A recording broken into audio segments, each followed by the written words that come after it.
Okay, the next question is sizing issues or color issues the biggest mistake people generally make for themselves? Sizing, 100% of the time. A lot of times when we, every month we do a real person makeover in my section, and inevitably the woman, we ask her all her stats so we can pull clothes for her that look great on her, and inevitably she tells us she wears a size or two larger than she actually wears. And so the biggest thing is size. I feel that, for the most part, people can wear just about any color they want if it makes them feel confident. If it doesn't make them feel confident, they shouldn't wear it, even if it looks great on them. But sizing, you have to wear the right size clothes if you want to appear the way you want to look, and it is flattering to wear clothes that fit. When you wear clothes that are a little bit too big, that even though you think you're hiding something or it's skimming something, it's not.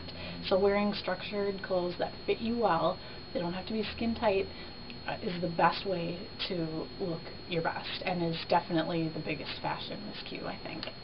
Do you think sizing that all, some of the errors are maybe because people are looking for comfort and so they feel maybe the next size that actually is for them is too tight? Is that some of it? I think some of it is that. I think some of it is modesty. I think it's a lot of people just not really knowing how clothes are supposed to fit them, that shoulder seams are supposed to hit at your shoulder, that your pants should break at a certain point above your shoe. Those types of things, nobody takes a class on that. Kind of like clothing etiquette. Yeah, it's like nobody really gets training, and then they think they're supposed to know, so they don't ask and they don't do anything about it. But having a good tailor in your corner is probably one of the best things you can do, to tailor your shirts in, or help you hem your pants to the right length, or those types of things go a long way. And when you see celebrities and all the clothes fit them super perfectly, yes, they're genetically gifted, lucky, yes, but they also tailor everything. Okay. Now, before someone goes shopping, what do you recommend that they do first before taking the keys and heading into the car? What kind of planning? I think there's two schools of thought on this. I mean, you want to get inspired when you go shopping. You want to see new combinations of things, and you want to be open to that. But you also kind of want to know what you need in your wardrobe. And we're all guilty of buying the same thing over and over and over. And some people are like, well, I just don't get it. It's like, that's not actually it. I think those are the things you really like. Like, I have a lot of striped shirts. I love to wear stripes.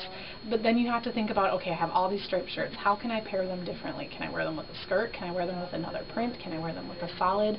Could I change up the look with a cardigan, or maybe it's an accessory thing? So you kind of want to be paying attention to what are the things you have multiples of. Embrace that you like those things, and then find different ways to pair them so that you don't feel like you're wearing the same thing every day.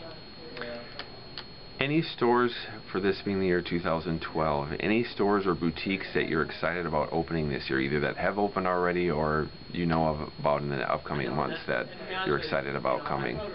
Well, the boutique that just opened that I just visited the other day was Arrow in the North Loop, and it is incredible. They have just a beautiful space. It's the old Martin Patrick III space, and they've totally revamped it. You won't even recognize it. And they've got just amazing cutting-edge, really high-end design in there. And whether that's in your budget or not, sort of doesn't matter, because you even if you don't have the budget for it, you can go in and just see what really beautiful, well-made fashion looks like. And then you can go and shop and find the pieces that echo those pieces and how they might work for you. So knowing the high end helps you find the deals later on.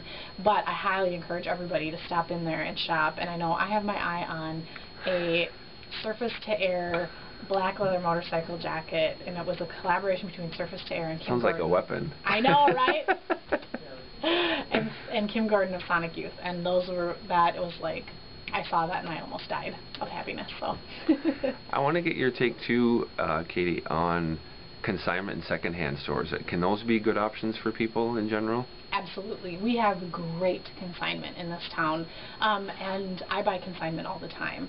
I find designer pieces. I find pieces that, I mean, even going one step beyond consignment, I even found a mint condition, dry cleaning tag still on it, Diane von Furstenberg wrap dress. It looked like it had been worn like once. Wow. And I got it for $7 at a thrift store. So you can absolutely find great pieces around town, either in the consignment shops or in the thrift shops or in the vintage shops, for a fraction of the price. And definitely one of my picks, if you want to try and find some great high-end fashion without digging through racks and racks at Savers or Value, would be to go to June Resale in Uptown. Okay. And then one last question for you. Obviously you're into fashion and style, but what other interests or hobbies do you have outside of that realm? Well, I am a news junkie. I love following politics, so election years are years where I really dig into that. I'm a huge reader, so I read a lot. Right now I'm reading Life by Keith Richards. And so you like biographies, or just him in particular? I like nonfiction more than I read fiction. Okay. So yeah, I read a lot of memoir, a lot of biography, that sort of thing. And I also I have 2 dogs, and they're both rescue dogs, and so I feel really passionately about taking care of animals and training them, and being sort of a good steward for animals that don't have a voice for themselves. All right. Well, thank you for your time. Appreciate it very much. Thanks so much.